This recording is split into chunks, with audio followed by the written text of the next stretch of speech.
lo hagamos saber al doctor Danilo López para que él nos pueda hacer un resumen, digámosle así, de conocimientos que él pues, nos va a compartir en este momento. Entonces, invitarlos a que estén atentos a todo lo que se diga en este conversatorio para que todos tengamos el conocimiento que nos va a compartir el doctor. Bienvenido, doctor, a este primer foro organizado por la Coordinación de Agroecología juntamente con Proyección Social. Bienvenido, doctor. Muy buenos días. Muy buenos días, presentes.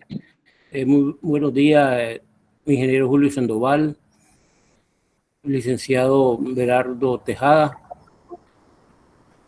Vamos a iniciar pues esta presentación, pero antes creo que el licenciado Berardo Tejada nos va a hacer una introducción. Es correcto. Vamos a considerar en el primer momento algunos aspectos históricos en cuanto a la agricultura aquí en El Salvador, de acuerdo a un estudio realizado por algunas personas en alguna universidad de acá de nuestro país. Y a través de la historia, el agro ha desempeñado un papel fundamental en la economía del país. Y no es para menos, pues todas las personas necesitamos alimentarnos. Y la mejor manera de producir alimentos sanos es a través de la agricultura. Pues las exportaciones de productos agrícolas como el café, el algodón, el maíz, la caña de azúcar, son una fuente importante de ingresos y además contribuye a la generación de empleos, principalmente en el área rural. A finales del siglo XIX en El Salvador había una producción del monocultivo del añil, como muchos de seguro tienen conocimiento, pero con la invención de los colorantes artificiales, los precios internacionales del añil cayeron. Y ese era el principal producto de exportación en El Salvador en esa época. Inmediatamente después de esto, pues el café se transformó en el producto sustituto a exportar. Eso pues ocasionó una gran demanda de tierras que provocó que la revolución liberal de la década de 1880, impulsada por los gobiernos de Santiago González, Rafael Saldívar, Francisco Menéndez, expulsara de sus tierras comunales.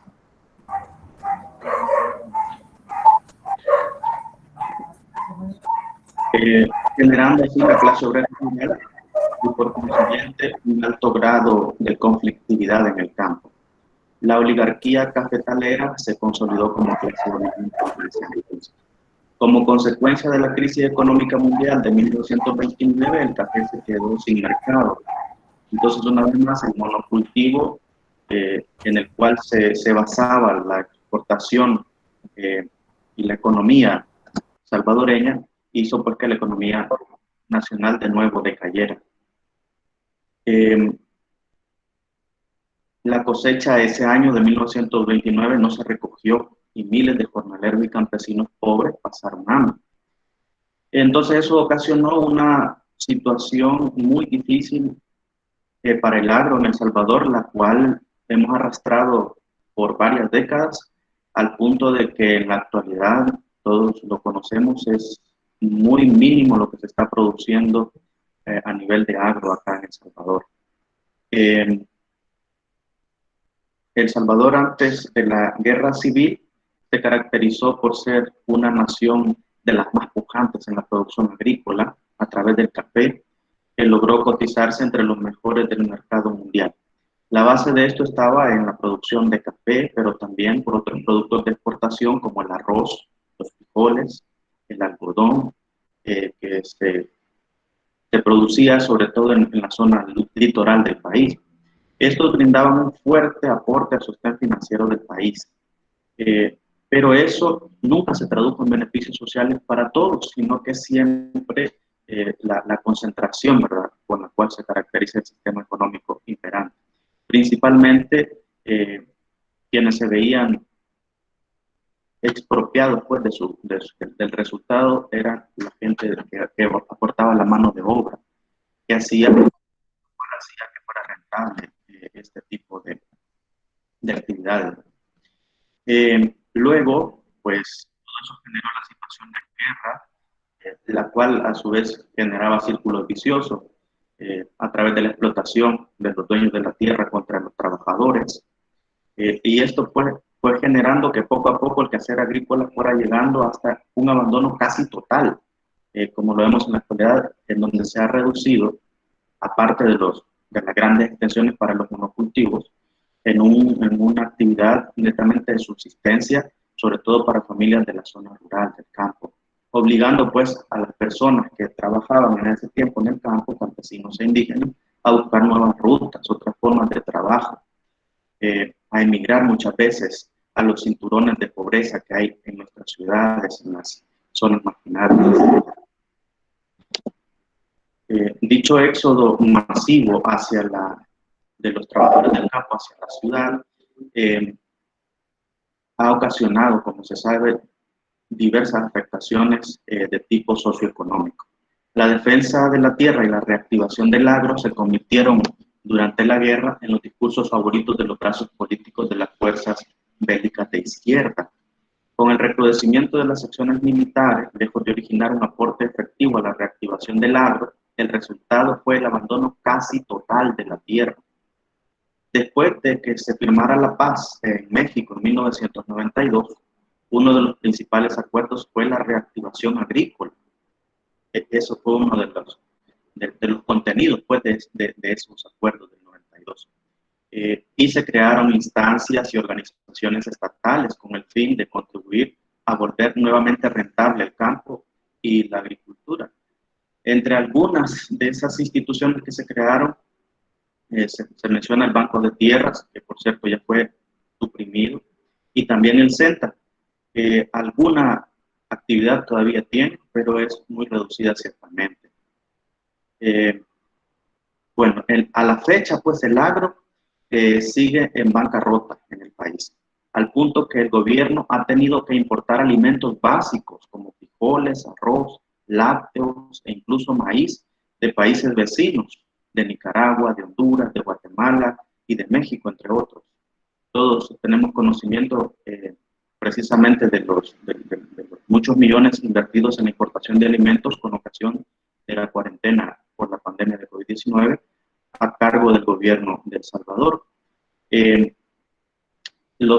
Sabemos que esto es una herencia, pues, pero lo que queremos resaltar es que se haya tenido que recurrir a la importación de alimentos, aun cuando el país tenga la capacidad para producir todos estos alimentos. Esto pues genera precios considerablemente más altos que los que estos productos tienen en los países proveedores, como es obvio. Somos un país que consume en vez de producir, en base sobre todo a los ingresos percibidos por las remesas familiares. Entonces, con estas graves carencias por la pandemia por COVID-19, de nuevo se hacen evidentes en materia de seguridad alimentaria las dificultades. Y entonces se vuelve pertinente y urgente, vital para la supervivencia de la población, prestar mayor atención a la producción agrícola. Se ha evidenciado además la necesidad de que las personas busquen alternativas de entradas económicas para su subsistencia familiar a través del emprendimiento. En este estado de cosas, bien se puede pensar en potenciar el emprendimiento para conseguir ingresos económicos y la seguridad alimentaria a través de la producción de alimentos en pequeña y mediana escala, a través precisamente de emprendimientos en agronegocios. Ojalá el gobierno nacional pudiera estimular la dinamización de este tipo de iniciativas en sus políticas, porque el desarrollo del sector agropecuario en El Salvador es uno de los temas fundamentales a enfrentar actualmente. En este punto es muy importante considerar la necesidad de la reconversión, modernización de la agricultura, los procesos de diversificación de cultivos, la adaptación de nuevas tecnologías, la reorganización productiva, la recuperación y mejor aprovechamiento de los recursos naturales sobre la base de la sustentabilidad agroecológica, así como las formas de tenencia de la tierra. Esos son solo algunos de los aspectos sobre los cuales debemos deberíamos tener una política decidida para enfrentar el desarrollo en el inmediato y en el mediano plazo. Bueno, teniendo como telón de fondo, ¿verdad?, este rápido recorrido más o menos histórico que hemos hecho por la agricultura en El Salvador, voy a proceder a presentarles algunas informaciones importantes sobre nuestro panelista, abordando, como lo repito, el tema emprendimiento en agronegocios. Vamos a conversar virtualmente con el profesor Danilo Ambrosio López Valerio. Él es doctor en Ingeniería Química por la Universidad del País Vasco de Bilbao, España.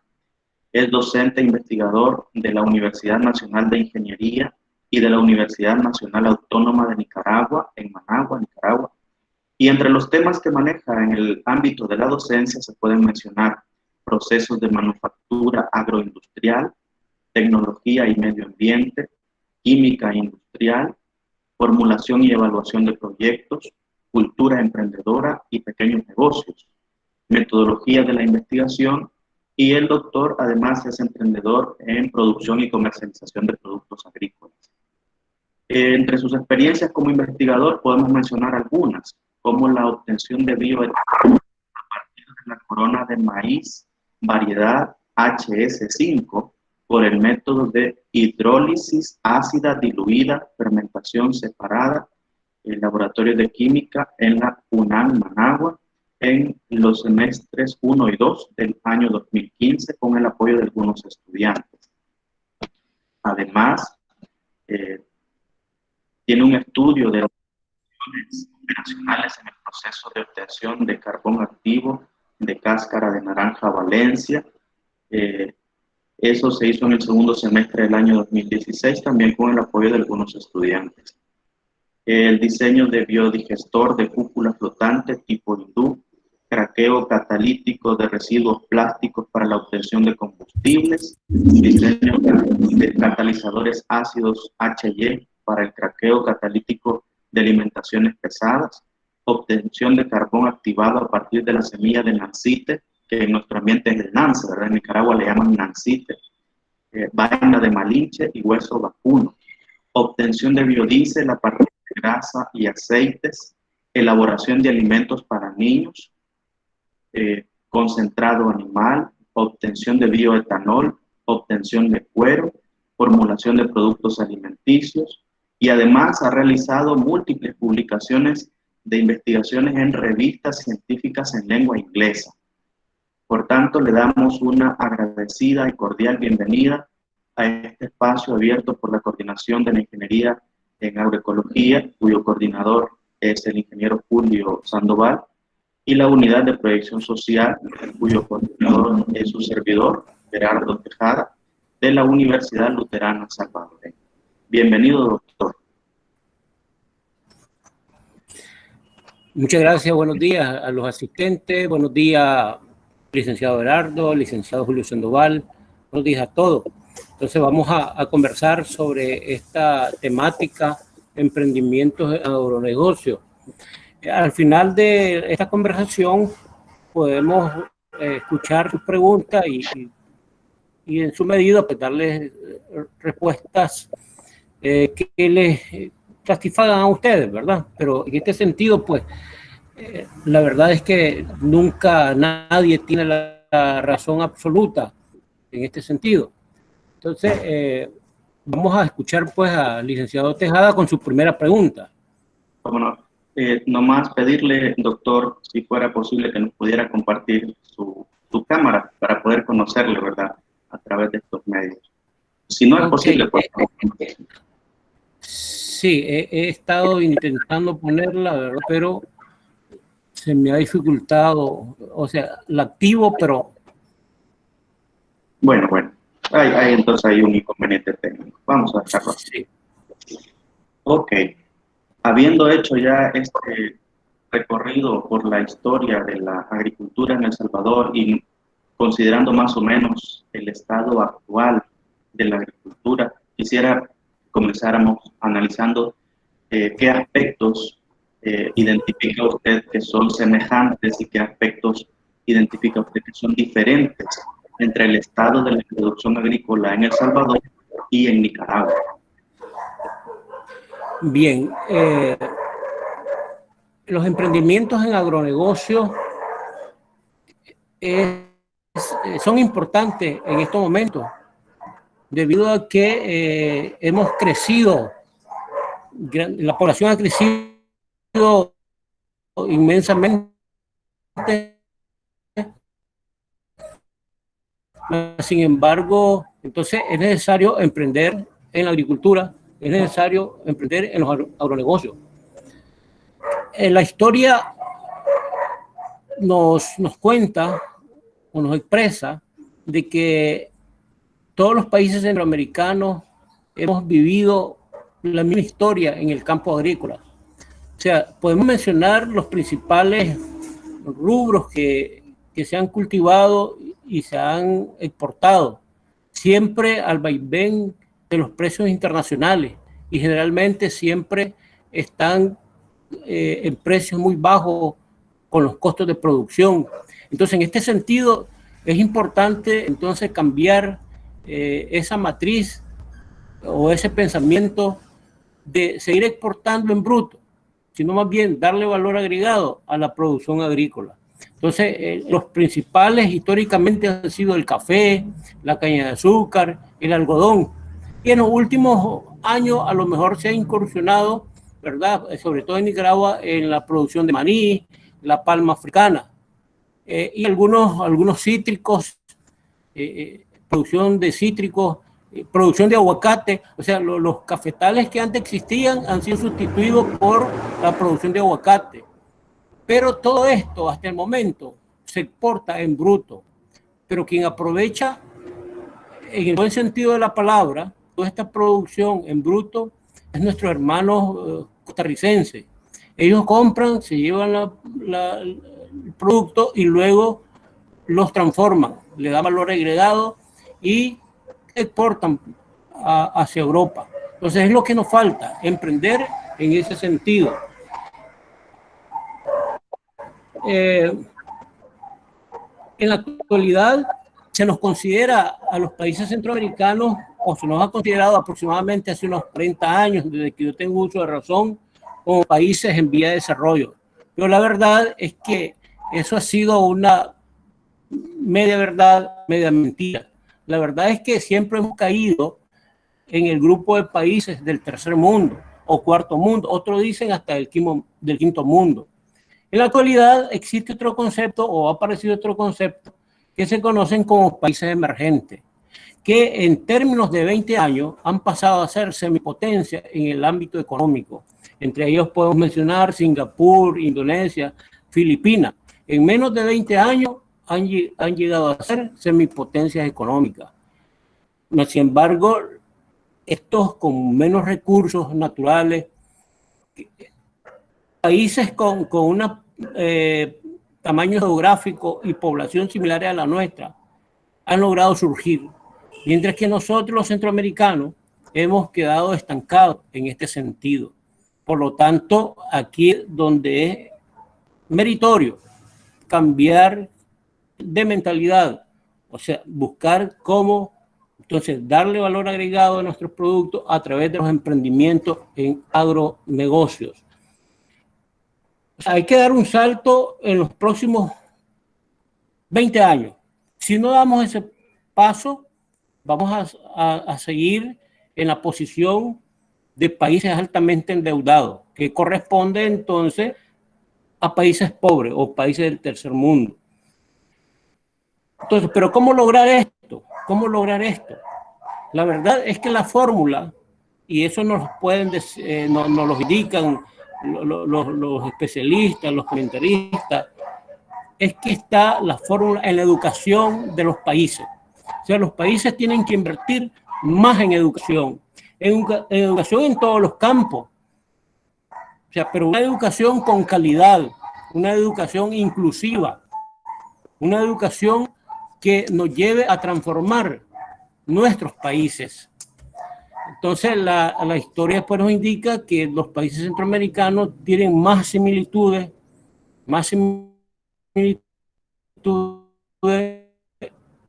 en los rubros de exportación. Ahora con estas eventualidades de la pandemia, que hemos caído del Producto Interno Bruto en negativo. Okay, entonces, emprender es lo más importante. O sea, emprender es un concepto que se maneja aproximadamente hace unos 40 años, donde se decía, bueno, que se formaban a los estudiantes ya no para ir a ocupar un puesto de trabajo o para buscar empleo, sino más bien se formaban a los estudiantes para que generen su propia empresa, su propio negocio, y ellos sean creadores entonces de nuevas fuentes de empleo. Entonces, esa transformación de las oportunidades,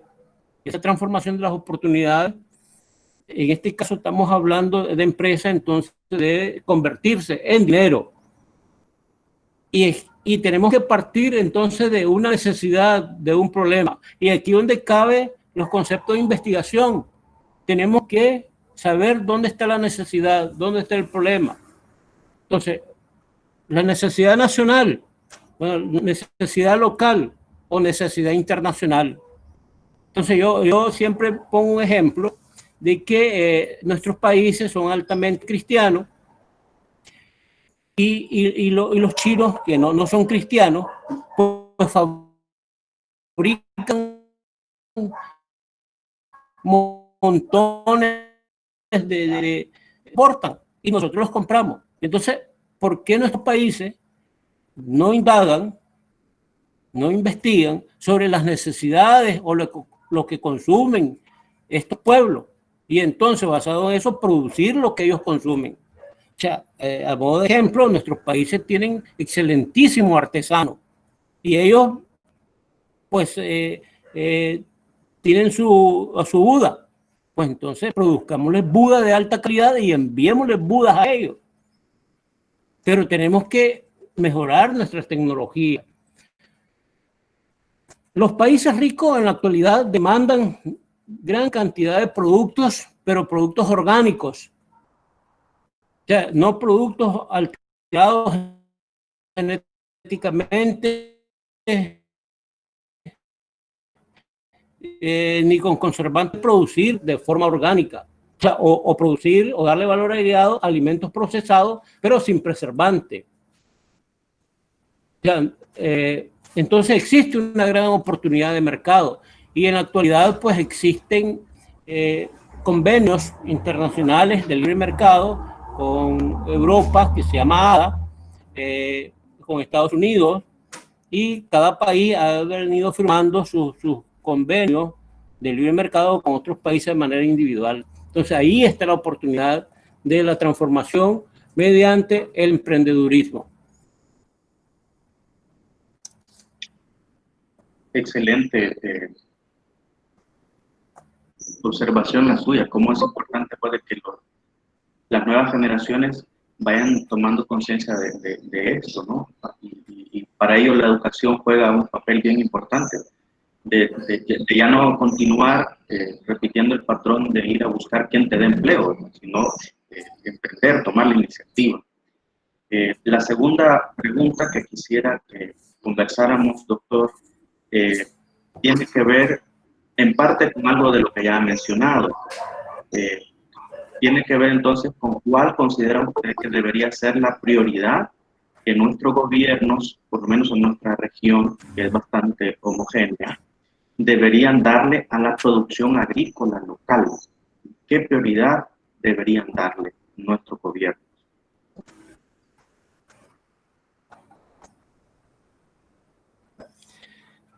Bueno, aquí hay una cosa bien importante, que los estados, porque los gobiernos son transitorios, pero esto se debería de ver a nivel de estado. O sea, los estados, de una u otra manera, deberían exigir a los inversionistas, antes de invertir, digamos, en comunicaciones, o inversiones turísticas, invertir en el campo agrícola.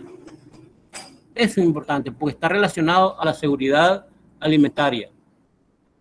Entonces, los estados, eso a nivel de estado, pero también se debe de incentivar al pequeño productor individual, al productor en cooperativa, al mediano productor. Pero ¿cómo incentivarlo si las condiciones en nuestros países son adversas desde el punto de vista económico? Pero siempre hay una oportunidad. Entonces, dentro de esta, ¿cómo motivar? Podemos, digamos, recurrir a las siguientes actividades que el Estado puede promover. Uno son los costos de los insumos. Los insumos últimamente están caros. O sea, porque no los producimos. Más sin embargo, existe el capital técnico y científico para poderlos producir. Pero todos nuestros insumos provienen de Chile, de Colombia y de México. A modo de ejemplo, ahí en esta página web donde se promueven los productos chinos, hasta abono orgánico están promoviendo en venta. Abono orgánico. Ya no abono químico, abono orgánico. ¿Y de dónde proviene este abono orgánico que elaboran estas empresas chinas? Bueno, habría que indagar cuál es la principal materia prima. O sea, mejor lo conocido. Elaborar nuestro abono orgánico con nuestra materia prima conocida. Porque no sabemos cómo ellos lo elaboran o cuál es la materia prima. Porque hay tantas materias primas para elaborar abono orgánico, desde las más convencionales, que son despojos de animales, residuos agrícolas, pero también hay otros que a lo mejor desde el punto de vista cultural nuestro no lo asimilaríamos, no lo asimilaríamos, ¿verdad? Que en abierta, ¿verdad? Ese ejemplo. Entonces, capacitaciones. Hay que capacitar al pequeño agricultor. Aunque el pequeño agricultor individual, él se oponga, digamos, porque él piensa que hay que seguir cultivando de forma tradicional, entonces él se oponga, pero entonces ahí está la educación de llevarle la capacitación tecnológica, de llevarle las capacitaciones. Otro de los aspectos es el acceso al dinero. O sea, hay que poner un bolsón de dinero para los pequeños agricultores, los medianos agricultores, las cooperativas. ¿Y cómo? Con bajo interés. O sea, habría que crear, o los estados deben de crear, un banco a la producción donde se maneje esta cartera. Pero, claro, todo esto es complejo, ¿verdad? Solo son ideas las que yo intento expresar, porque al final a lo mejor se crean instituciones, pero terminan en manos del gran productor y no para la que fue creada. Pues con bajo interés, ¿verdad? No es regalarlo, sino con bajo interés simbólico, porque al productor, al emprendedor, pero que tiene un costo, y que ese costo tiene que recuperarse vía el libre mercado. Entonces, por eso hay que competir. Ahora, digamos, el emprendedor tiene miedo de decir, bueno, me va a comer el gran productor, pero no es así, no es tan así.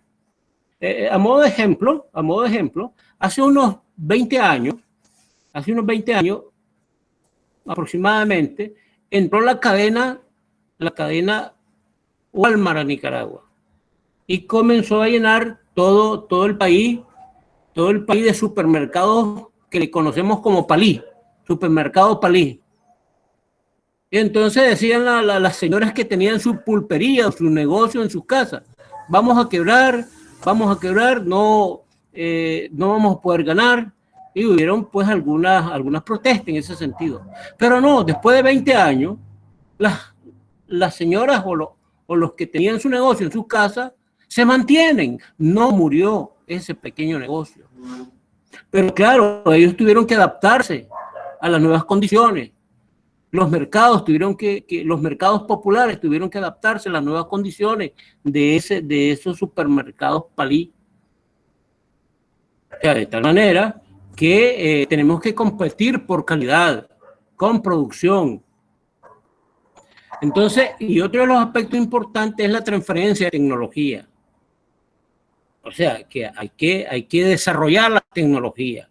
¿Y quiénes tienen que desarrollarla? Bueno, los centros de investigaciones, con empresas privadas y con las universidades. Lo que pasa es que ese vínculo en nuestros países está trazado, que no hay ese vínculo, y si lo existe es muy bajo y a otros niveles. Pero entonces, desarrollando tecnología, podemos transferir tecnología. Pero, y en todo caso último, entonces comprar las tecnologías. Hay países que facilitan esta transferencia de tecnología en este campo, basado en los principios humanitarios de producción agrícola, de seguridad alimentaria. Entonces, entre ellos tenemos Israel, es uno de los países que transfiere tecnología. China, Taiwán transfiere tecnología. Entonces, solo está atento, ¿verdad?, en los rubros que ellos capacitan. Aquí en Nicaragua, por ejemplo, China, Taiwán tiene centros tecnológicos de crianza de cerdo, pero con alta tecnología. O sea, que son seguros con el medio ambiente. Saben que la producción de cerdo, de carne porcina, genera una gran cantidad de contaminación.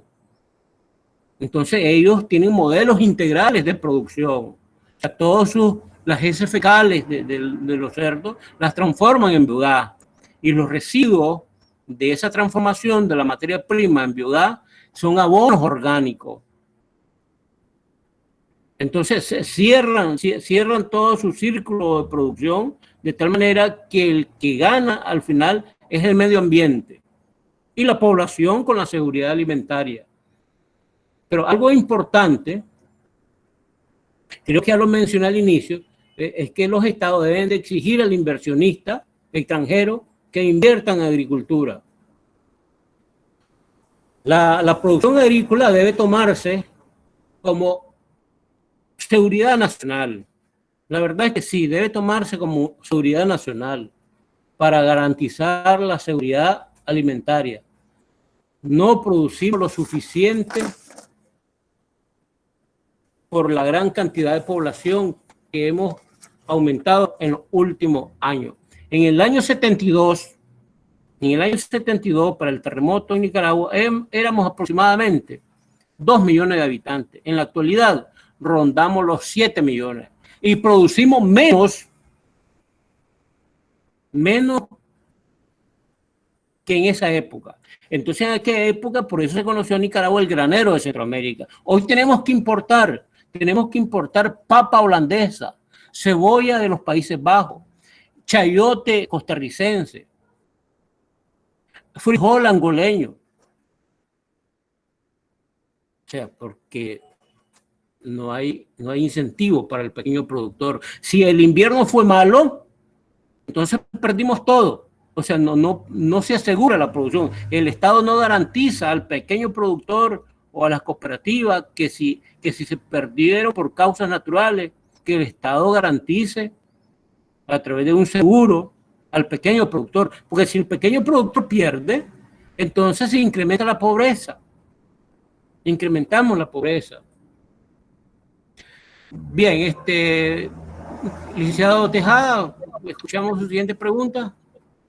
Fíjense que a propósito de los subsidios, en la actualidad el gobierno está dando algunos paquetes agrícolas a algunos productores que incluyen algunos insumos, pero la mayoría son insumos que digamos como que atentan contra el medio ambiente, ¿verdad? Y casi siempre esos paquetes son producidos por, como ya lo mencionaba usted, por los grandes productores, valga la redundancia. Sin embargo, algo hay, pues, hay algún incentivo siquiera pequeño, pero estoy muy de acuerdo en eso de que los costos siempre son superiores a lo que logra producir el agricultor en pequeña escala. Cambiamos un poquito de rubro con esta siguiente pregunta. ¿Qué importancia y pertinencia considera que tiene actualmente la cultura del emprendimiento, específicamente en los agronegocios? Considerando lo que hemos venido hablando, ¿qué importancia y pertinencia tiene la cultura del emprendimiento en agronegocios? Bien, la cultura emprendedora se podría decir que es un concepto moderno, entre comillas, pero ya se viene hablando de este concepto de cultura emprendedora de hace aproximadamente unos 30 años. Pero la verdad es que el ser humano por naturaleza es emprendedor. O sea, nosotros estamos aquí a vida, no es por casualidad, es causal. Entonces, ¿por qué hay dos espermatozoides que vinieron, o 3 o millones de espermatozoides que fueron compitiendo? Entonces ganó el que emprendió, el más veloz, el más fuerte. Entonces, desde el mismo inicio de la vida hay emprendimiento, hay competencia. Entonces, antes se hablaba de formar para ser empleado. Ahora, en los últimos momentos, se habla que podemos crear negocio para generar el propio trabajo y además generar empleo para otros.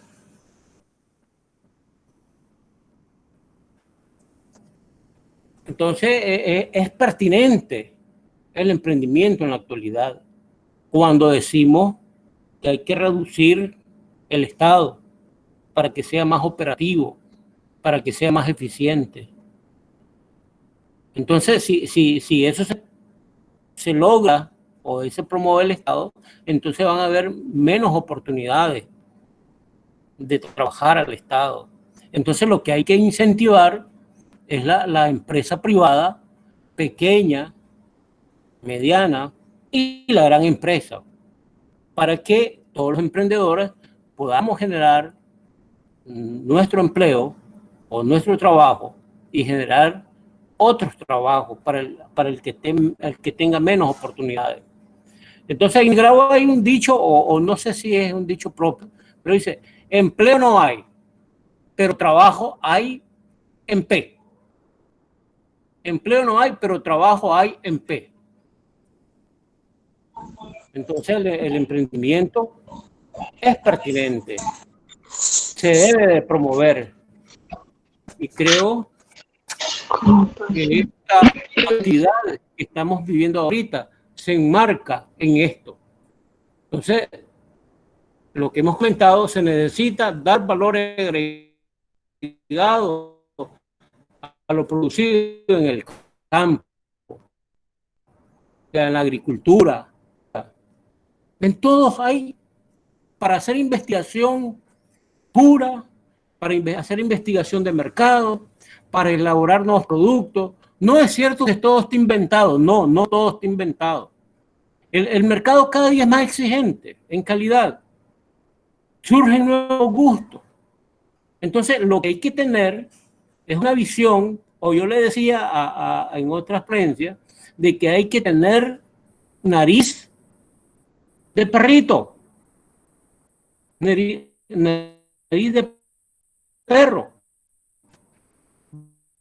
donde todo lo transformemos en dinero. O sea, todas esas oportunidades hay que aprovecharlas. Muy bien. Pues es evidente, ¿no? La pertinencia y la importancia de esto. Y así como hay iniciativas particulares, individuales, privadas, de emprendimiento en agronegocios, también tenemos conocimiento de que hay iniciativas colectivas, comunitarias, cooperativas, que a mi ver también tienen potencial que se puede aprovechar precisamente como alternativa, ¿verdad? Económica. La siguiente pregunta, ¿cuáles son los obstáculos más recurrentes con los que se podrían encontrar los emprendedores en agronegocios? Bueno, si ya es un emprendedor en este campo, una de las dificultades es el acceso a la tecnología. No hay acceso a la tecnología, a los recursos financieros.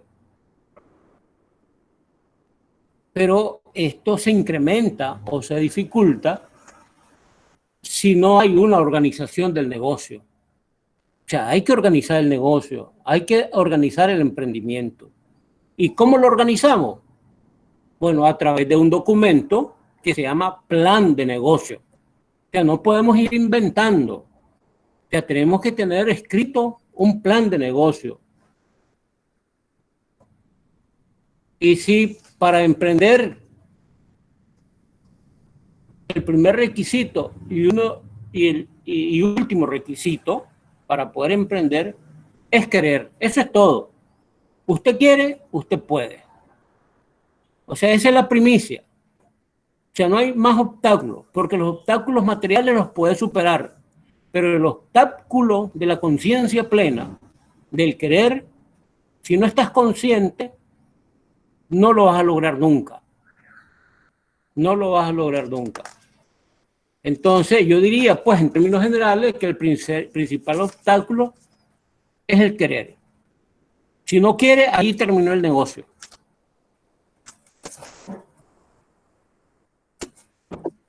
Muy bien. Me parece muy iluminador la manera sintética en la que usted ha presentado como tres grandes obstáculos que son recurrentes. Mencionaba usted el acceso a las tecnologías, el acceso al financiamiento y podríamos decir que la falta de planificación. Por lo menos el tema de la planificación es un poco más y relativamente fácil de solventar, ¿no? En la medida que nos vayamos capacitando para eso. Lo otro en parte pueda que dependa de las políticas estatales, como veíamos hace un momento, o también de las mismas políticas financieras de las personas y empresas que se dedican a esto. Y ya luego el tema también de la tecnología, pero todo obstáculo se puede superar con empeño, con fuerza de voluntad, ciertamente. Profundicemos un poquito más.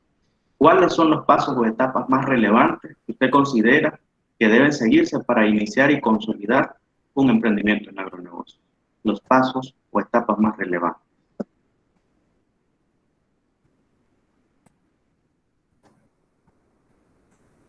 Bueno, como habíamos comentado al inicio, la primera etapa es querer, pero no querer como un deseo. O sea, yo quiero esa manzana, yo quiero ese pantalón, yo quiero esa camisa. No, no como un deseo. Un deseo que a lo mejor no es alcanzable, sino querer con conciencia plena. O sea, que sepa a lo que te vas a meter.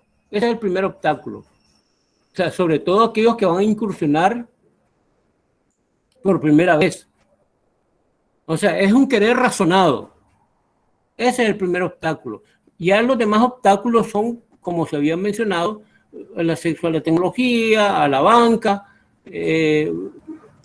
una educación no tecnológica, no acorde al país, en el campo de la agricultura. Porque el problema es que en el campo de la agricultura, en los agronegocios, generalmente pensamos, bueno, vamos a abrir un negocio y vamos a hacer incurtivo. Entonces la gente agarra el chile, agarra el vinagre, agarra el chilote, agarra el jocote, lo que va a agregar al incurtido. Pero eso no tiene, digamos, o no necesita de ningún conocimiento. Además que es un rubro local, no es un rubro con una mentalidad de exportación. O sea, los emprendimientos tienen que ser con mentalidad de exportación o de consumo a nivel nacional, no a nivel local. Si no, eso no nos saca de la pobreza. Si comparamos un emprendedor nuestro, centroamericano, con un emprendedor de Medio Oriente, o un emprendedor europeo, o sea, la diferencia es mal, porque aquellos emprendedores están pensando en cómo mandarnos sus productos con valor agregado. Y nosotros estamos pensando que lo consuma el barrio. Y bueno, es un mercado limitado. Y no necesita de estudios universitarios, no necesita de saber leer y escribir, no necesita de muchas cosas. O sea, es algo que se ha aprendido por tradición y que cualquiera lo puede hacer.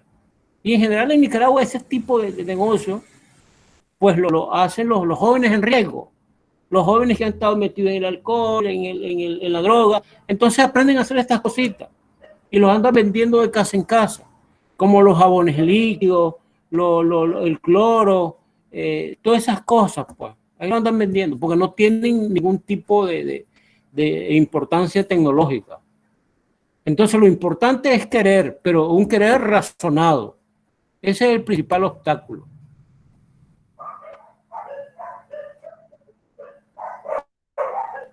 Licenciado Tejada. Sí, y las etapas, doctor, las etapas o pasos para ir... Sí. Miren, lo primero, la primera etapa es el plan de negocio, pero un plan de negocio que sea real o aproximado a la realidad, pero un plan de negocio que sea asesorado. O sea, que gente que maneja la temática, pues lleve de la mano al emprendedor. Lleve de la mano al emprendedor. Entonces, ver este negocio como una empresa, donde lo primero que hay que hacer, ¿verdad? Una vez que ya el negocio comenzó a correr, comenzó a producir, comenzó a generar, entonces lo primero es no verlo como una pulpería, sino verlo como una empresa. Y al verlo como una empresa, lo primero que se tiene que hacer es asignarse un salario. ¿Un salario cómo? Bueno, pues un salario como mínimo, ¿verdad? Un salario mínimo, el que indique el Estado. Eso es lo primero. Ese es uno de los principios en un negocio. O sea, tener una organización en cuanto al estado de resultados. O sea, de forma general, ¿verdad? O sea, cuánto invertiste y cuánto ingresaron por venta. Y entonces ese ingreso por venta, entonces hay que sacar todos los costos, hay que sacar el seguro, o sea, hay que asignarse un seguro, hay que asignarse un salario aunque sea mínimo, y hay que apartar un aguinaldo, un 13º mes, para entonces ir evaluando el proceso de crecimiento de la empresa. Bien, licenciado, ¿me escuchamos? Bien, eso creo yo que es bien importante y un poquito más adelante lo vamos a retomar. El tema precisamente administrativo es bien importante, controlar los flujos de ingreso y egreso y sobre todo eso de no ver el emprendimiento como una tiendita. En Nicaragua dicen pulpería, ¿verdad? Nosotros acá decimos una tiendita, sino verlo como una empresa, precisamente, porque de ahí es de la palabra empresa, es de donde viene la palabra emprendimiento. Estamos emprendiendo. Y no reducirlo, ¿verdad? Verlo así como una pequeña tiendita, sino tener esa perspectiva más amplia.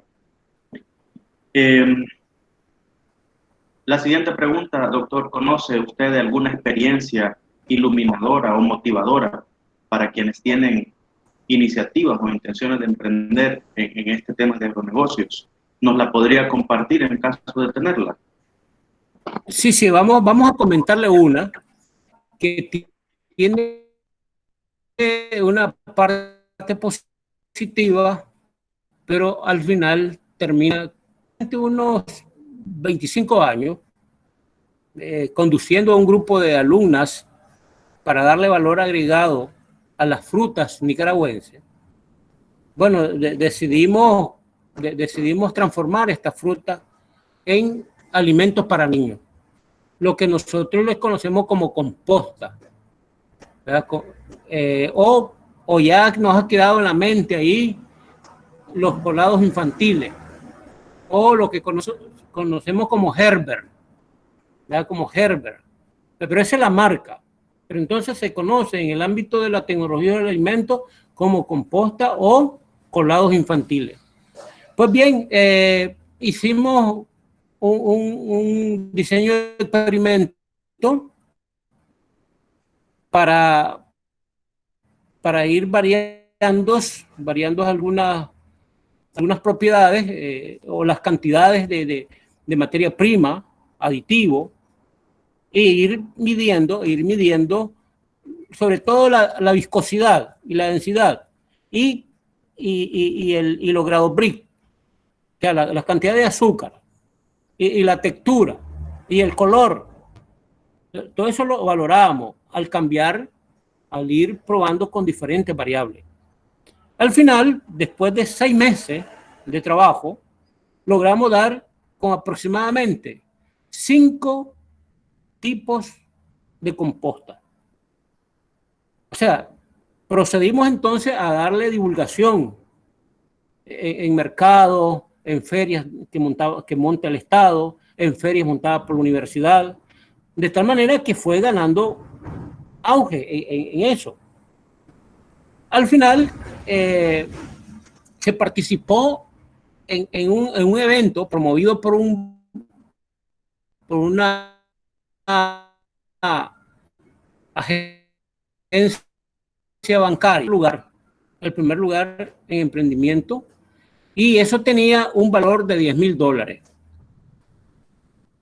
Entonces, a partir de ese premio, de ese incentivo que le correspondía a las muchachas, ¿verdad? Porque ellas, las alumnas, y eran las que digamos, hicieron el trabajo bajo mi conducción, se procedió, o sea, el banco le dio acompañamiento y les puso ya expertos en comercialización, en marketing, porque ahí entonces ya no es mi campo, ya no es el campo de marketing, mi campo es más bien el campo tecnológico. Entonces ahí, como profesor, yo me desligo y ella continúa, porque luego ahí egresaron ya de ingeniería química, o sea, su emprendimiento aparte, ya no como estudiantes, sino ya como pequeños empresarios. Y el banco les siguió dando acompañamiento. Dentro de esos acompañamientos a través de expertos, le pusieron un nombre que se llamó Agú, colados Agú. ¿Agú por qué? Imagínense esto como anécdota. Yo tengo un hijo y entonces yo puse la foto de mi hijo en esa etiqueta, claro, sin conocimiento de marketing, y luego le puse el nombre de Darío, Colados Darío, pero Darío basado en el poeta Rubén Darío. Pero entonces los expertos en marketing me debatieron eso y que no, porque era un nombre que no estaba ligado al producto, pues, o un producto alimenticio. Y de hecho, pues sí tenían razón, pues. Sí, y tienen la razón. Entonces, dice, vamos a ponerle Agú. Agú es el balbuceo de los niños. Desde los primeros meses, segundo mes, hasta casi los 6 meses. Agú, y entonces ellos Agú. Entonces hay que producir colados Agú. Bueno, con esos $10,000 compraron algunos equipos, compraron instrumentos de calidad y van en auge. Pero de repente le llega una noticia que no pueden seguir produciendo bajo ese nombre. Bueno, y la sorpresa es ¿por qué? Es que su nombre no está registrado. Sí, lo tenemos registrado. Claro que está registrado. Y presentan papeles. Y del año que lo registraron. Pero lo registraron nacionalmente. Y quien reclamaba tenía el registro internacional. Entonces el registro internacional se sobrepone sobre el registro nacional. O sea, las leyes protegen eso. O sea, cuando uno va a registrar nacionalmente, inmediatamente tenés que registrarlo internacionalmente. Y entonces hubo una demanda. Las muchachas, porque eran 2 mujeres, 2 estudiantes mujeres, y les pararon la producción, quisieron cambiar nombre, el nombre lo cambiaron, pero ya no tuvo el mismo impacto ante la sociedad, ante el mercado. Pero el litigio terminó en un acuerdo. Esta gran empresa que no es nicaragüense, ¿verdad? Es centroamericano, pero no es nicaragüense, a comprar para que no sigamos con el litigio y vamos a dar los X dólares. A mi entender, recibieron, o sea, yo no sé si es cierta, pero sí por comentarios de otros colegas, recibieron $30,000 por la marca. Entonces, a partir de ahí, desapareció el emprendimiento, desapareció. Una muchacha, bueno, sin empleo, viajó a España, está en España universitaria, en emprendimiento. Y cada vez que hay algún evento de este tipo, ¿verdad? Emprendimiento, ella cuenta desde su punto de vista, pues, ¿verdad? De este emprendimiento que terminó al final en fracaso, pero por un litigio de una marca. Y no fue por calidad, no fue por mercado, porque ya estaba posicionado como empresa con ese emprendimiento. O sea, eso estoy hablando de aproximadamente hace unos 18 años. O sea, que a estas alturas, esa fuera una gran empresa productora. O sea, compitiera a nivel, inclusive estuviera en el nivel centroamericano, en los supermercados, todo eso. Pero bueno, esas son las historias, esa es una de las que me ha tocado vivir. Hay otras que son más alentadoras, que han comenzado con poco dinero los muchachos y al final se han convertido en pequeños empresarios. Empresarios que tienen un nivel de vida intermedio, no voy a decir alto, del gran capital, no, pero un nivel de vida por arriba de lo normal. O sea, que no es un asalariado, que vive limitado, no, alguien que vive con desahogo y trabaja supervisando su negocio. Bueno, muchas gracias, qué interesante esa experiencia, ¿no? Y seguramente nuestros participantes, tanto estudiantes como personas del entorno nacional, seguramente conocen algunas otras experiencias que tienen que ver con este tema interesante. La siguiente pregunta creo que de alguna manera ya la hemos respondido, porque tiene que ver con orientaciones prácticas en materia de planificación y administración. Y bueno, usted ya nos decía de que un emprendimiento no puede ser así, como decimos los salvadoreños, a la loca, a lo que se me ocurra, sino que precisa de un documento escrito en el que se trace el plan de negocio con un objetivo claro, en donde se defina cuál va a ser el salario base para mí, como que me estoy autoempleando, ¿no? Y luego, pues, las recomendaciones de llevar el control de ingresos y egresos, para saber cuánto estoy percibiendo, para saber si estoy ganando, si estoy perdiendo o si estoy en un punto muerto. Es necesario tener un control de los inventarios, etcétera, ¿no? De alguna manera, pues, esto ya se ha abordado en las respuestas a las preguntas anteriores. Vamos a obviar entonces esta. Y aprovecho aquí para comentarles que la Universidad Luterana Salvadoreña, a propósito de estos temas de emprendimiento, la unidad de proyección social junto con las carreras, sobre todo de administración de empresas y contaduría pública, está ejecutando distintas iniciativas precisamente para capacitar, para ofrecer conocimientos en este tema de planificación y administración de un pequeño negocio. Entonces, invitarles a que estén pendientes, ¿verdad?, de la comunicación, de las redes sociales de la universidad, porque ahí se publica este tipo de iniciativas. Cuando se hacen desde proyección social suelen ser gratuitas o a un costo muy bajo, la verdad muy bajo. Vamos a ver entonces la siguiente pregunta, doctor, perdón ahí el paréntesis. ¿Cuál es el horizonte de expansión al que puede aspirar un emprendedor en agronegocios? ¿Debe considerar quedarse ahí nomás en su comunidad o en su municipio, en su departamento, o puede aspirar a expandirse al país entero o a la región o a nivel internacional?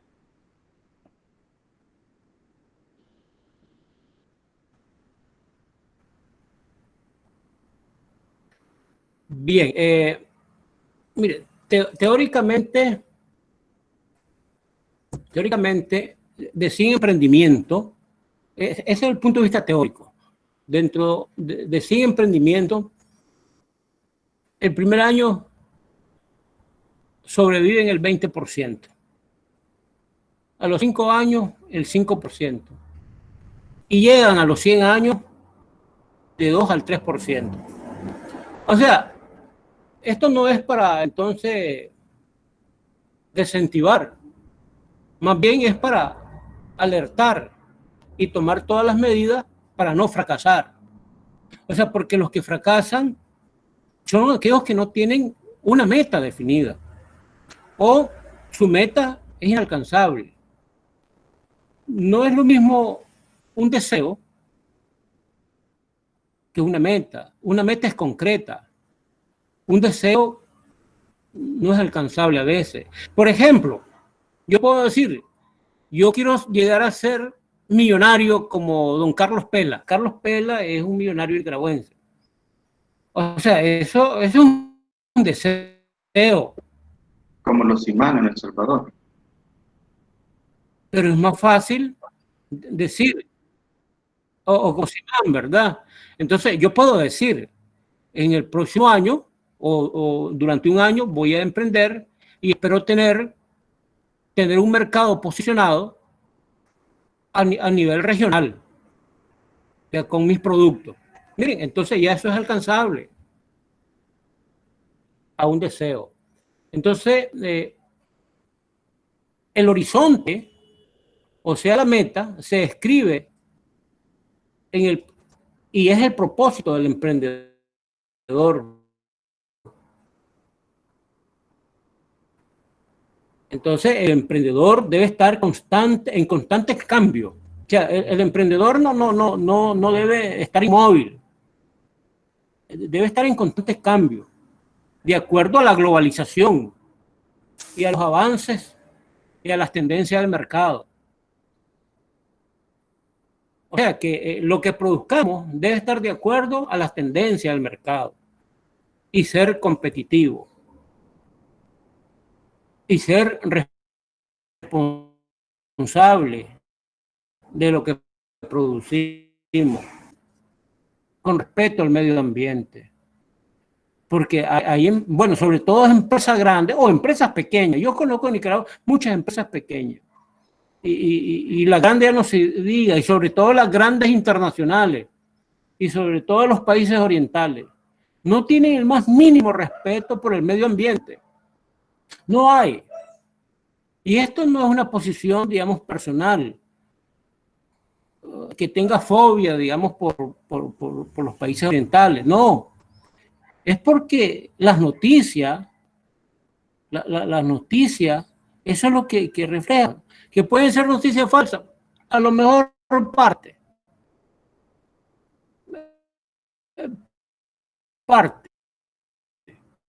Pero anteayer En Nicaragua se ha aceptado la fiebre del oro en el triángulo minero, que es la costa Caribe.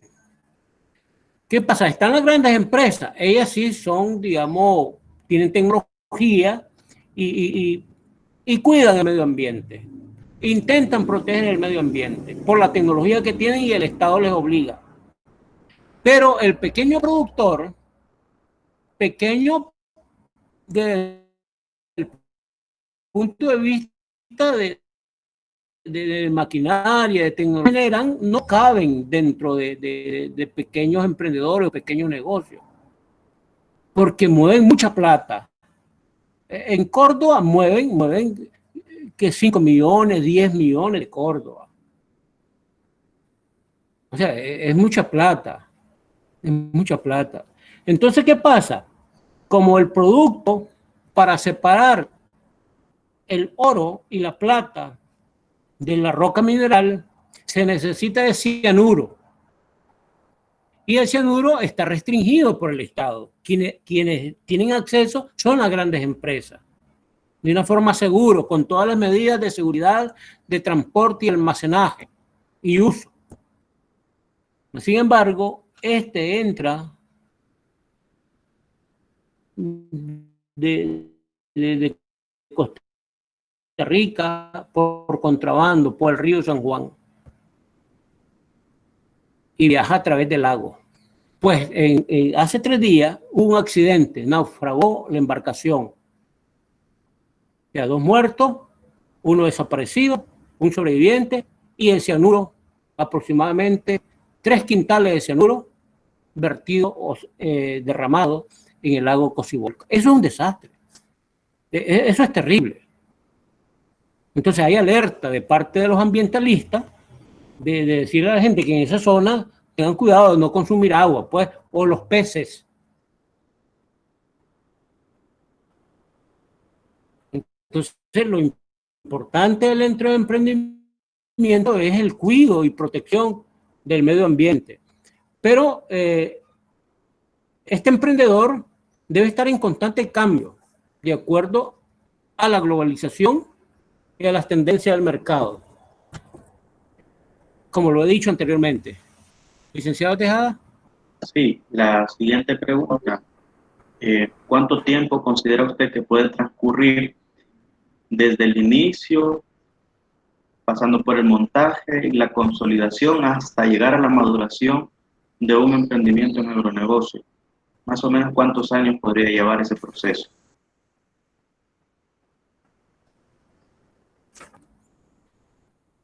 Bueno, la verdad, es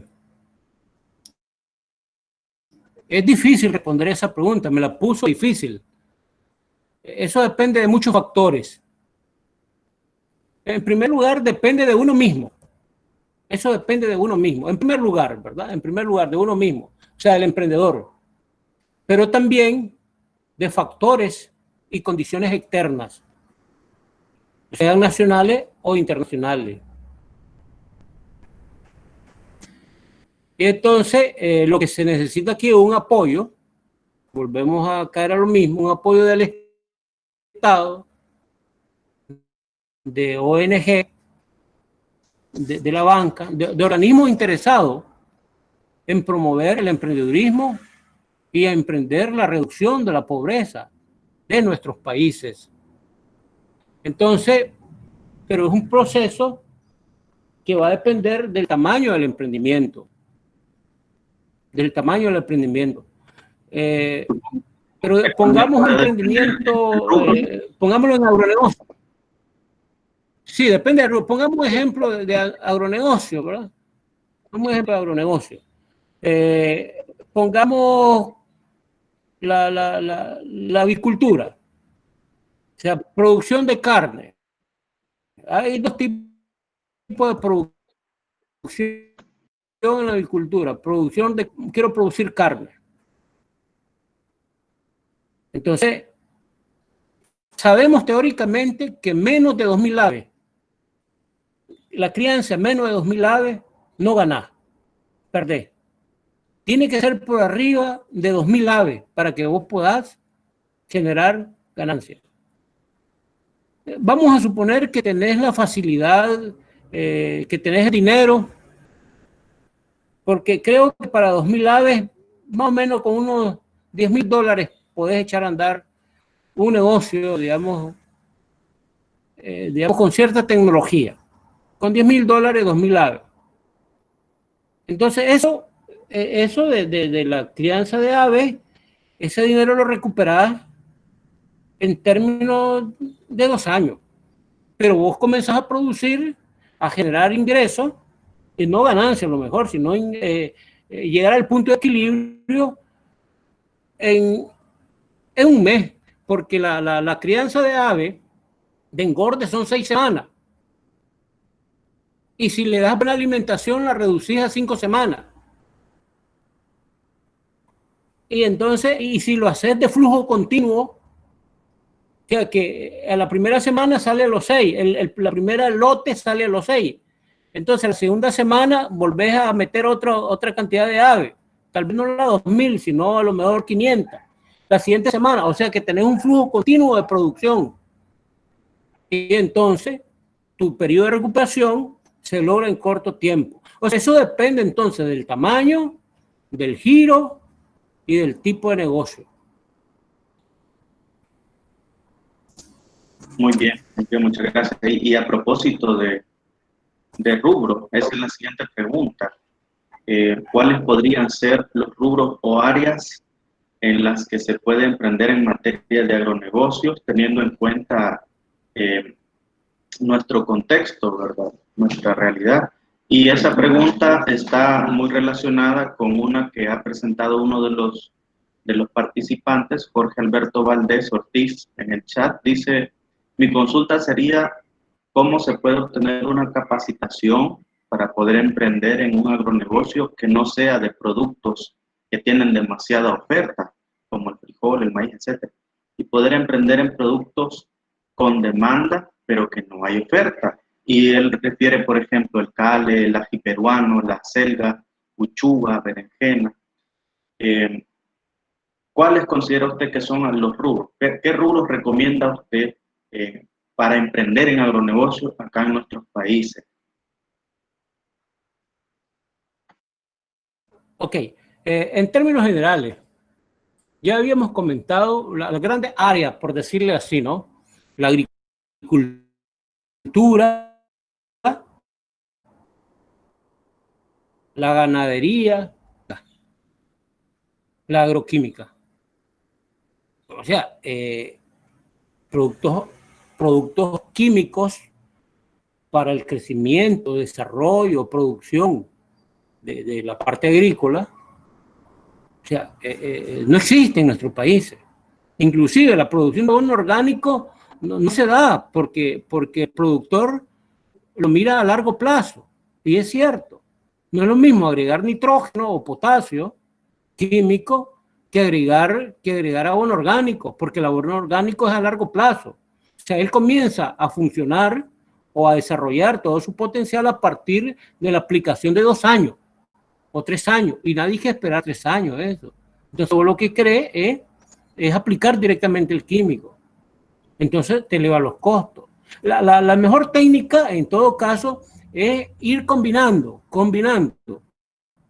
hasta independizarse del químico. O sea, pero no dejarlo de un solo, sino ir sustituyendo paulatinamente el material orgánico, el material biodegradable, donde están estos constituyentes, pues todos los macronutrientes y los micronutrientes. Entonces, esas son las grandes áreas. Pero ¿qué es lo que pasa? Todos tienen un potencial, tanto en el mercado nacional como internacional.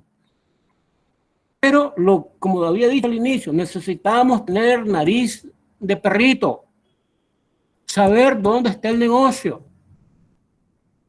Tenemos que identificar dónde está el negocio. O sea, no podemos ir haciendo lo que todo el mundo hace.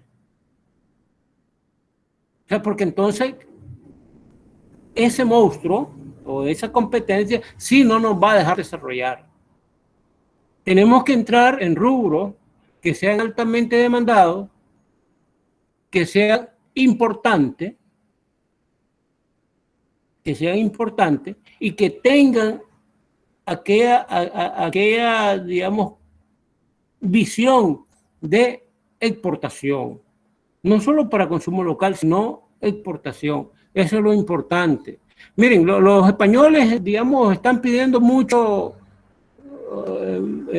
hongos, o sea, el comestible, ¿no? Entonces, en Nicaragua hay varias empresas productoras de hongo, y Nicaragua no consume hongo. No son los nicaragüenses, son los españoles que han venido a invertir. O sea, ellos saben dónde está su negocio. Entonces, ellos aquí, aprovechando que la tierra es más barata, la mano de obra es barata, los insumos son más baratos, entonces producen y exportan a sus países. Entonces podemos imitar a ese español, copiarle de una forma creativa, y comenzamos a producir hongo, y comenzamos a venderles a los españoles hongo. Pero entonces ahí entra otra especialidad, que es el comercio internacional, que el emprendedor no conoce o no conocemos ni el mercado nacional, mucho menos vamos a conocer el mercado internacional, donde hay montones de requisitos de tipo sanitario, fitosanitario, de comercio, y ahora con la pandemia se ha incrementado. Por eso, emprender es un reto, y no podemos ver los frutos en 1 año, 2 años. O sea, estos emprendimientos, si nosotros queremos ver los frutos bien consolidados, tenemos que estar conscientes que nosotros no lo vamos a ver, pero nuestros nietos o bisnietos sí lo van a disfrutar y lo van a ver. Muy bien. Y la última pregunta de nuestro conversatorio, y luego damos el paso para que sigan participando los asistentes. ¿Cuál es la edad máxima para poder emprender en agronegocio, doctor? Ya cuando tenga 30... Esta está facilita. O sea, no hay edad para emprender. Todos podemos ser emprendedores. Ahora viene el dilema. Bueno, ¿el emprendedor nace o se hace? Bueno, las dos cosas. Se nace siendo emprendedor, hay unos que son más listos, otros somos menos listos, pero todos nacemos con esa idea de emprender. Sí, el mismo hecho de estar en la vida ya es un emprendimiento.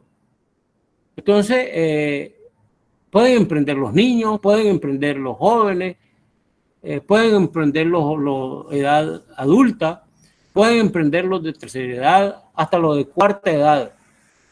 Lo único requisito es querer con conciencia plena. Eso es todo.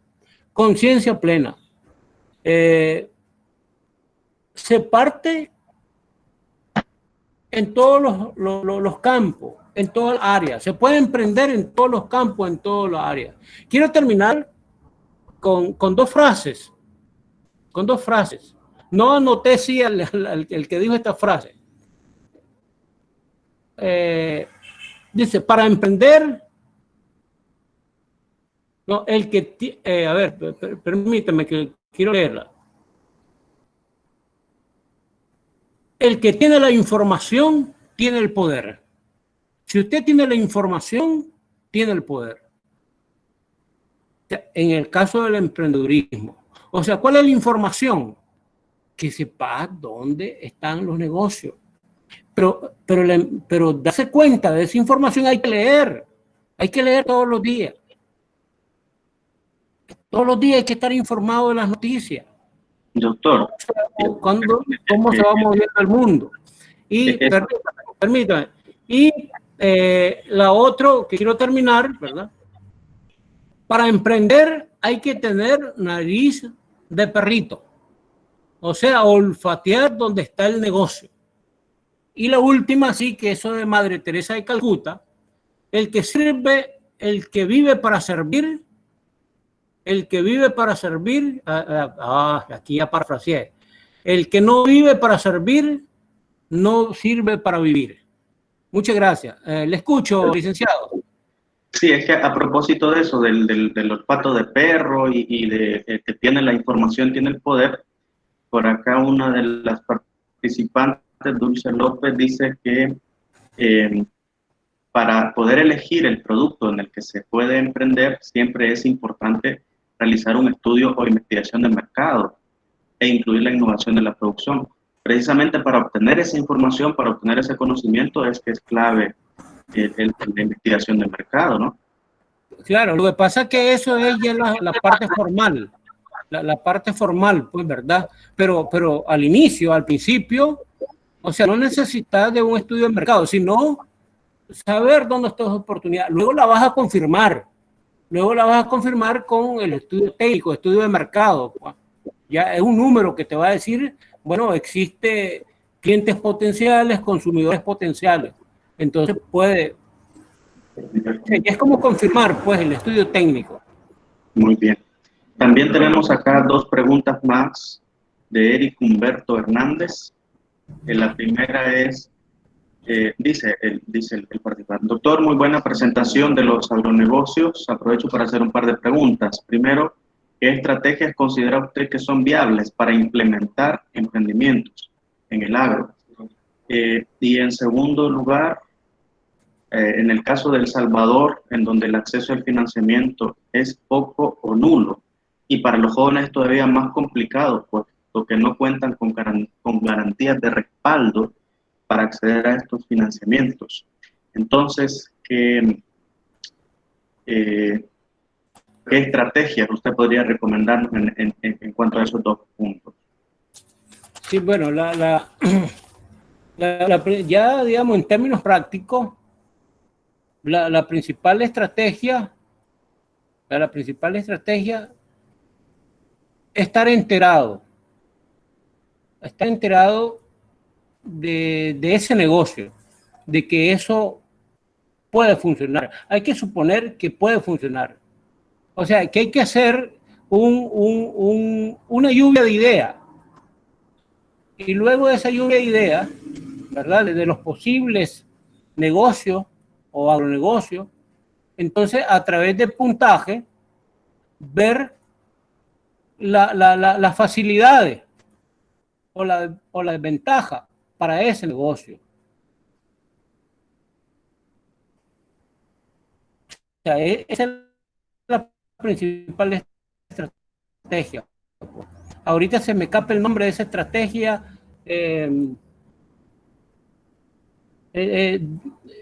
Dificultades, amenazas, las siglas de esa se me escapa ahorita. Amenazas, ventajas. El FODA. El FODA. El FODA. FODA. Esa es una herramienta muy importante que se puede aplicar. El FODA, perdón, disculpen que se me escapaba ahorita con tantas cosas. El FODA, fortaleza, oportunidades, amenazas y debilidades. ¿Verdad? Esa es la principal estrategia. Usted hace su lluvia de ideas alrededor de ese producto o de esa área, y luego le aplica el FODA. Y esa es la primera estrategia que hay que hacer. La identificación y cuáles son las fortalezas y debilidades y las oportunidades. Porque mire, hay algo que hay que estar consciente. Si usted es fuerte, está estudiando agronegocio, ¿verdad? Agronegocio. Todo relacionado a la agricultura, ganadería, todo ello relacionado. Usted no va a ir a poner un negocio para fabricar pantalones, porque no tiene ese conocimiento, ese es otro campo. Entonces, desde ahí hay una debilidad. Hay una debilidad que usted no está preparado para eso. Muy bien. Hay otra pregunta aquí de parte de Simón Pedro Morán. ¿Cuáles serían las consecuencias que se pueden entrever al contraponer la gran empresa con los emprendimientos en pequeño?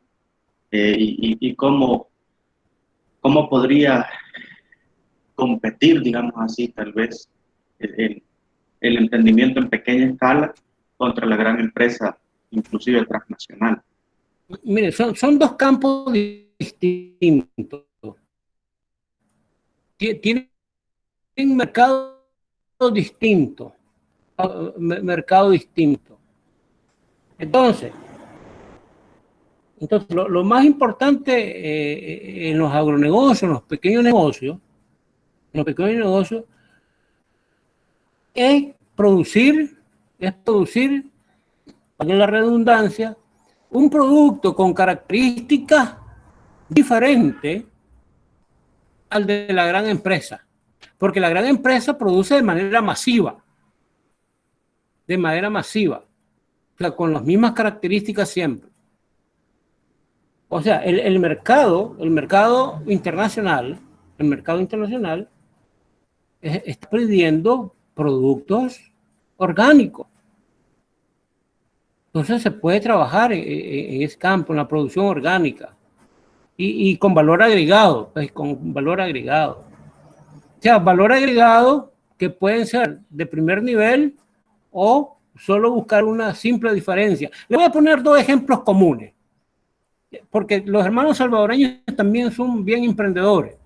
Miren, en Nicaragua existe un triángulo que se llama el Triángulo Lechero, que queda en Celaya Central.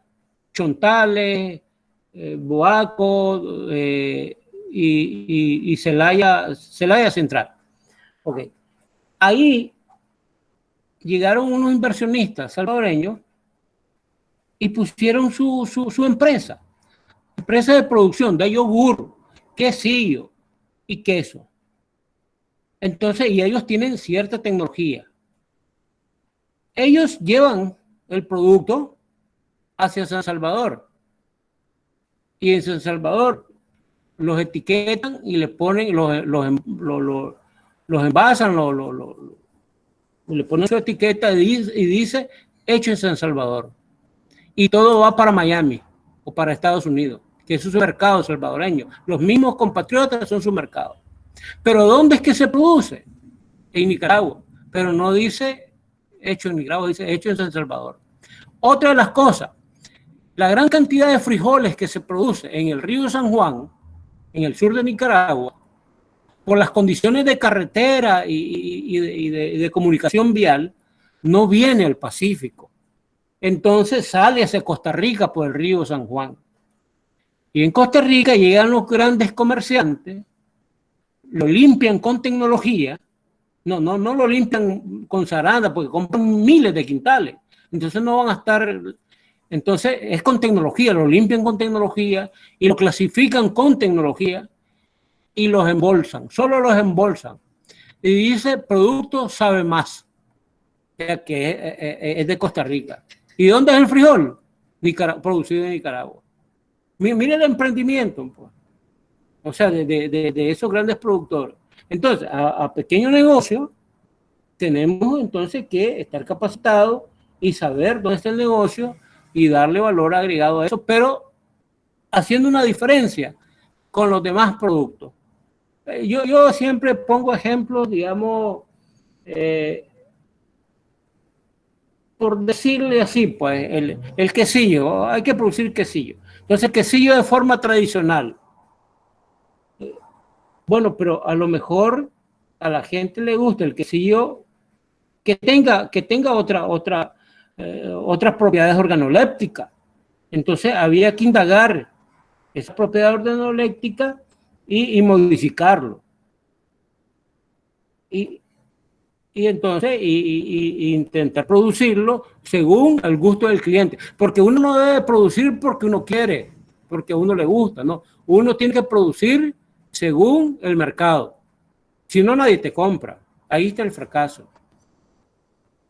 Licenciado. Bueno, no sé si alguno... Gracias, doctor, por las respuestas a estas interrogantes. Y bueno, no sé si alguien más de los asistentes quisiera participar abriendo su micrófono o a través del chat. De lo contrario, pues vamos a ir ya cerrando, finalizando este conversatorio que a mi ver ha sido muy interesante, muy pertinente para el caso, ¿verdad? Entonces no sé si alguien de los asistentes quisiera intervenir. Y si no, pues le vamos a ceder la palabra al ingeniero Sandoval. Adelante, ingeniero.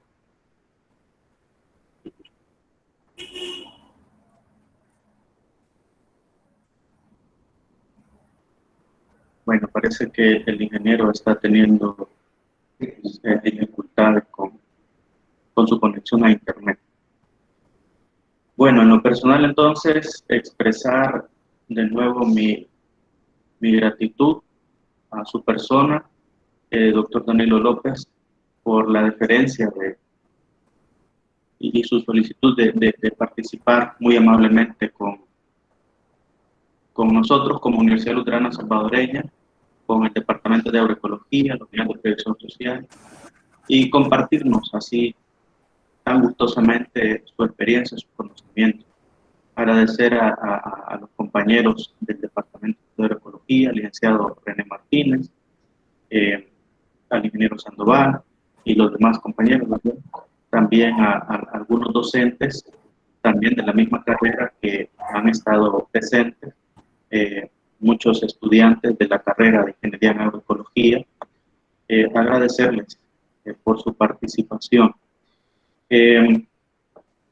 Y a comentarles también de que dentro de este mismo proyecto habrá algunas otras actividades en lo que resta del año, en este mes de octubre y noviembre, siempre en modalidad virtual, para pues seguir ampliando estos conocimientos. Doctor, estamos muy agradecidos por este gran aporte que usted nos ha hecho, por ser un amigo de la Universidad Luterana Salvadoreña y por todos estos aportes que usted nos está compartiendo.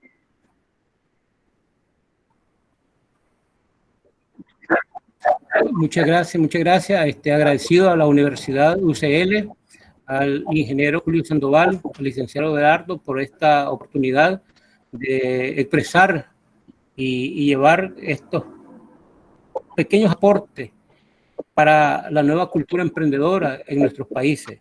Muy agradecido a los presentes, a los alumnos, profesores presentes. Muy buenos días y buenas tardes, y a seguirse cuidando de la pandemia, porque no se ha ido, ahí está. Entonces hay que seguirse cuidando. Muy buenas tardes, buen día. Buen día para usted y para todos.